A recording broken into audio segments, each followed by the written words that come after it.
Tell me why I'm sat at 1:30 watching a poker vlog. On September the 6th, Cash Out Before You Crash Out made its YouTube debut. And it was a hit.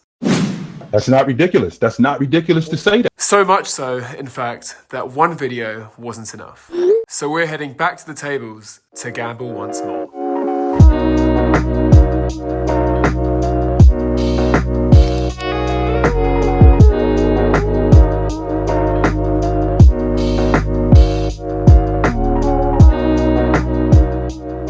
I can hear triple 30 for us, triple 20 even. Come on, Spolly boy!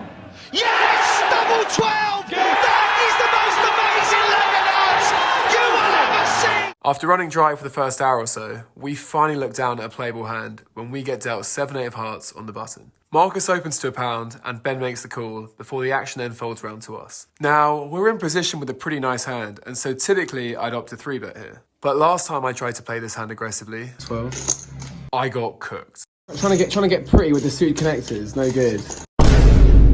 Yeah, I'm really not looking to repeat that. So instead we take the passive line and just call. Squeeze. Suited 2 go, 5 quid. Turns out it didn't matter anyway, as Jasper decides £1 isn't enough and bumps up the cost of entry.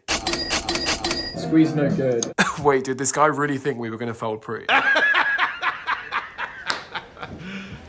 You serious? Oh, this is great for my series. It's gonna be tough to bet in 3 people here, mate. Flop comes ace-2-6, all diamonds, and so as far as we're concerned, this hand is completely over. But not for everyone. When action checks through to Ben, he fires out for 7 quid. We of course make the fold, as do Jasper's jiggities. When are they ever good? And Marcus makes the call. Oh, brutal. Turn comes the 9 of diamonds, and it's at this point in the hand that we'll reveal that Ben is holding ace-queen with the queen of diamonds. As for Marcus, we'll let that remain a mystery for now. That's bizarre, that is really bizarre. Cheers, Jeff. Marcus now decides to go ahead and lead, and fires out for 10 quid. After thinking through his options, Ben makes the call, and so they go to a river that comes the queen of clubs. Right, big pot here. This might be the first one of the vlog, so this is huge pot. Here, shut the fuck up. Ouch. This is a pretty gross spot for Ben, and it shows. Would you like a sweetie? After asking for a count, Ben realises he only has to call 16 quid to win a pot of 70. Those are insane odds, and so despite the fact that Ben's queen high flush is now shriveled into a bluff catcher on a board that is heavily underbluffed, he decides he's simply getting way too good a price to fold. Alright, cool. 16, 15. I've got it. I had it the whole way. Marcus shows king jack of diamonds for the flop nut flush and takes down the biggest pot of the night so far. God, that is brutal. That's rough. I had trips. You found trips?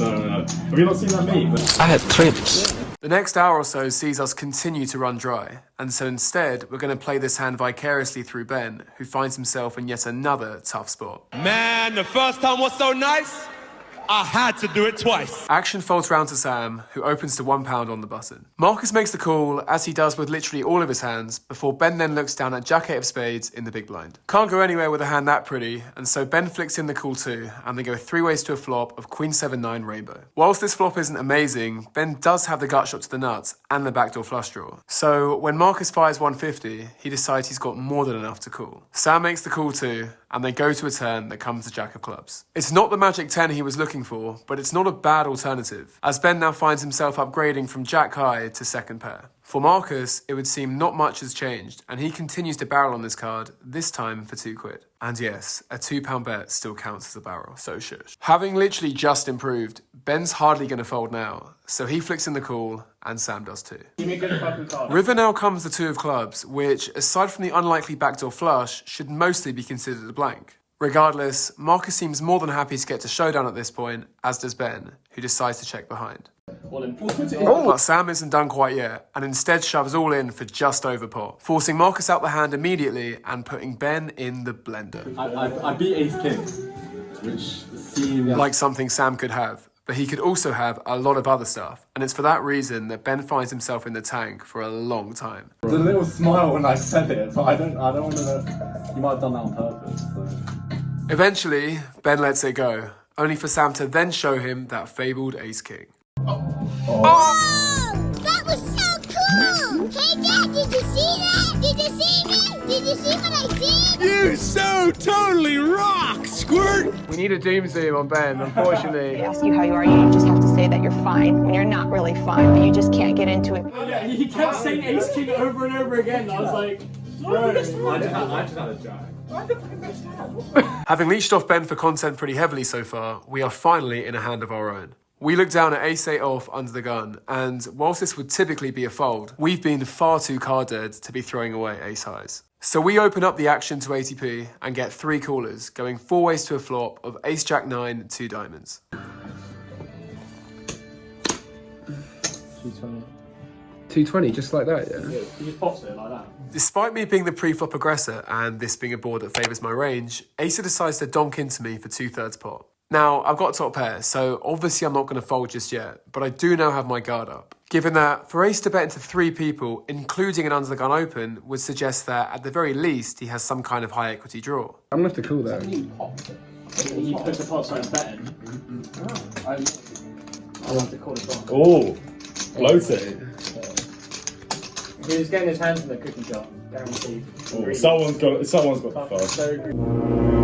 Queen of diamonds on the turn changes quite a bit. For one, the 10-8 straight draw now gets there, and 2, more importantly, the flush draw. Ace slows down here and checks it over to us. Now, of course, the most likely high equity draw we had him on was the flush, but given he's now checked, I think we can discount that quite heavily. Not to mention that most of the high diamonds are now accounted for, making it even less likely that he has a flush. £7. So we lead out for just under pot, primarily for value, but also to give our story more credibility if we decide we need to rep the flush on the river. Sam snap folds, and now it's back on Acer. Haven't been in for a while. I'm probably drawing. A pot? Yeah. Not really, no. I think I'm going to be in this pot for quite some time. Acer makes the call, and we go to the river, which is perfect. Wow. You gotta be kidding me. Quad aces. Let's end your main event. Gamble. Acer doesn't think too long before jamming for 30 quid. All in. At which point we graciously break the bad news to him. Cool, nuts. King of diamonds. He seems pretty blindsided by the news that the King of Diamonds is not in fact the nuts, but after double checking the board, realises he's been stacked. What the fuck? Really bad for Mason though. What should he have done? I don't know why he's being cheeky.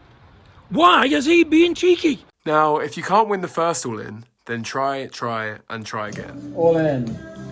Acer jams for what's left of his stack, having been left decimated by the flush caller just minutes ago. And whilst we'd love to give him action, Ooh, I was going to fold with that, actually. our hand is simply way too weak this far out of position. A few too many people to get past, unfortunately. Mate, he's got 2 eye cards, boys. True. He wants to be a hero. How much is it? £4.30.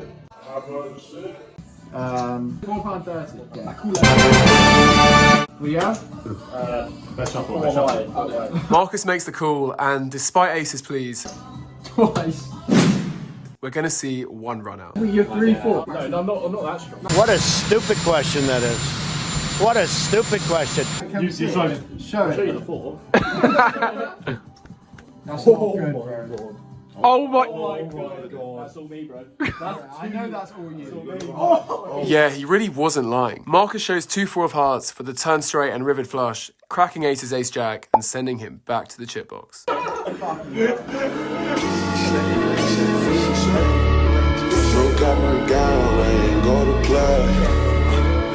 Next hand of interest comes to us in the nit game, where we look down at ace 9 off in middle position. For those of you not DJ'd enough to have played this game before, let me fill you in. At the start of the game, each player gets given a black chip, the nit button. And this button will stay with you until you win a hand.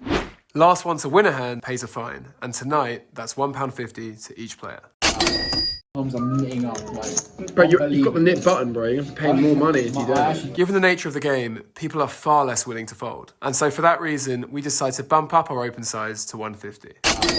Sam and Ben both make the call, and we go 3 ways to a flop of 7, 8, 9, all spades. On you, Ben.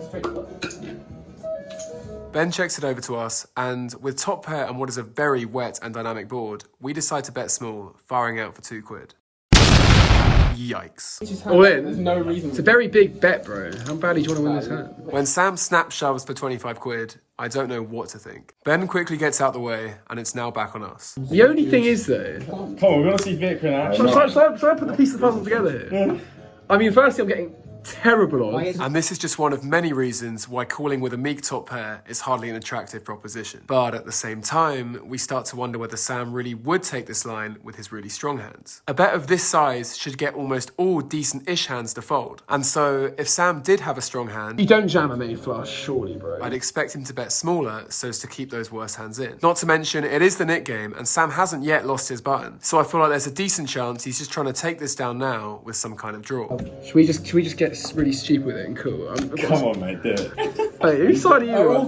Not mine. Run it. We make the call only to find that while Sam is drawing, it is perhaps the strongest draw in existence. I've got a lot of equity, yeah. Which is a polite way of saying we are cooked. Sam flips over King 10 with the King of Spades for the straight and flush combo draw that has us in rough shape. That's not good for me. We agree to run it twice, and so with 4 cards to come and a billion outs to dodge, we're gonna have to move like Neo.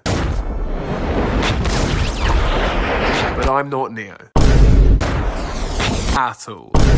Sam gets there on both runouts and takes down this almost 60 quid pot. I'm not even mad about the call, bro. Clearly, no one's in the mood to pay that 10 quid fine, because a couple of hands later, we get absolute carnage on the flop. With the straddle on to 40p, Alex and Sam, both of whom still have their nip buttons, decide to limp in. Marcus makes the call. Wait, no, that's not even possible. Ben limps in 2 before Ademla finally puts down the hammer and raises to 3 quid. Oh, he doesn't like his nip button. Hates it. Absolutely despises it. Alex and Ben both make the call, and they go 3 ways to a flop of King 8 Jack, 2 hearts. This is a nice board for Ademla's range, and so when Ben checks it over to him, he c-bets for 5 quid. He wants this nip button fucking gone! But 5 quid won't do. Oh! Alex now repops it to 15 to push Ben out the hand and put the action back on Ademla. Not quite. All in. Ademla 3-bet rips it for 55 quid, taking Alex by surprise and putting him in a world of pain. Right, actually, wait, just for the purpose of the vlog, ace. He shows King Queen of Diamonds for a strong top pair, and whilst it's pretty obvious what Marcus and Sam think he should do, I'm watching you here. he just cannot make up his mind. Reeks of an ace king. And we're like equal. Just like 50 plus. Yeah. Times Thailand versus Thai. Oh, my partner. You're definitely Thai. There is no secret ingredient. A couple minutes of tanking later, and Alex eventually comes to a decision. I'm gonna lay that down. Let's it go. He makes the fold, and is soon after shown the semi-bluff by Ademla, who tables ace 10 of hearts for the flush draw. All in on the hard bullshit, I love that. Can you put down the you love that, bro? You just lost money. Unsurprisingly, the Nick game continues to bring out the most action, and this hand is no different. Oh, you have got to be joking. Let's not take the piss here. I certainly wasn't. I think you are. Call me a nit all you want, but I ain't going to be playing this. So instead, we're going to play this hand through the eyes of Jasper, who's just picked up pocket kings in the small blind. Ben opens to 60p, and Asa makes the call, at which point Jasper decides to bump it up to 4 quid. Yeah, Otherwise known as 400 pennies. But calling it 400 pennies doesn't seem to make it sound any scarier. You guys all need change. Hang on, everyone take a pound back. Take a pound back. No, this is like 3 months. You literally earned money already, Alex. Flop comes pretty nice for Jasper, who successfully avoids that dreaded ace on a board of Queen 6-4, 2 diamonds. C-bet. Is he going to go for it? Yes, he is. full six.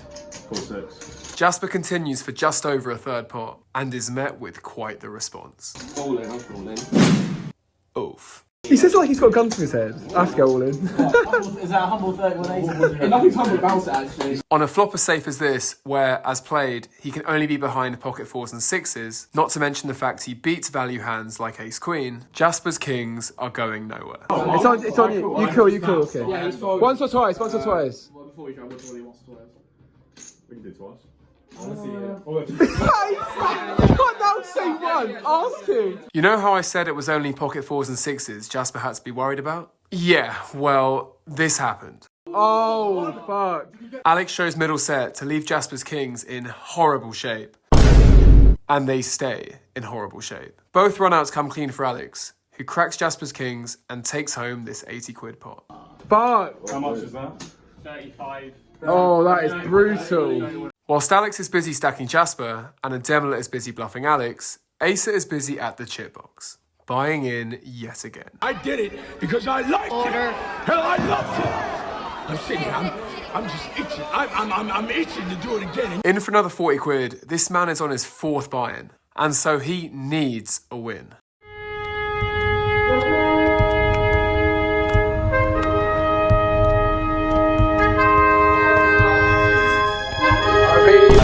I'm down 95 quid. Oh, The final hand of the night takes place in the early hours of Sunday. And we're now 5-handed because Alex and Sam said they were too tired and have since gone to bed. That ain't good enough. That ain't good enough. Ademla opens to £1 and Asa makes the call. At which point we decide to call with our Ace-7 off in the small blind, even if it is obviously a fold. is call any on at the moment or not? I agree. That's why I don't call any. Marcus raised to 3 quid, which would typically have us fold our hand instantly. But when both Ademla and Asa make the call, we decide we're getting far too good odds to fold. And now we regret that decision. Flop comes Jack 10-3 rainbow, and so with just ace high, we check on over to Marcus. He fires a 3rd pot bet of 4 quid, prompting Ademla to get out the way, whilst Asa makes the call. Now that we're out the hand, we'll reveal that Marcus is holding King Jack suited, and so we will be playing the turn and river through him. Ace of diamonds on the turn seems to be mostly an inconsequential card. Sure, it does bring in the Queen 9 straight, but aside from that, there's not much to be afraid of. Check. Not straight. And even less to be afraid of now that Ace has checked it back. River now comes the 8 of clubs, and this is where the hand gets interesting. With top pair on what is a pretty safe board for King Jack as played, Marcus now goes for some value. He leads out for a small size of 6 quid, likely designed to get crying calls from 10x and weaker jacks. What he did not expect was this. Asa now raises it up to 25 quid to put Marcus in the blender. Sorry, this is a huge spot. Having played the hand so passively up to this point, this is a really confusing line from Asa. And so, predictably, Marcus is confused. Well, I'm not that strong, but I thought I was. Until he raised, I guess. It might be tempting to look at this board and think this is just a snap fold for Marcus. Jack 10 beats him, Queen 9, and a bunch of other holdings. But what's harder to understand is why these strong holdings would have checked back the turn. Not to mention, Asa has quite the track record of making big bluffs. And so it's possible that, after the turn check and small river bet, he's simply pouncing on perceived weakness. What hand value raised? After struggling to put Asa on a hand that makes sense, Marcus eventually flicks in the call. Only to be shown that hateful 8 by Asa for a very disguised backdoor trips. Can you see the other card? I'm just. I got sure. And then he went runner, because it's a lot better to be a lucky poker player than it is to be a good one, as Marcus has just found out. I've had a really bad, last half an hour. So that brings an end to episode 2.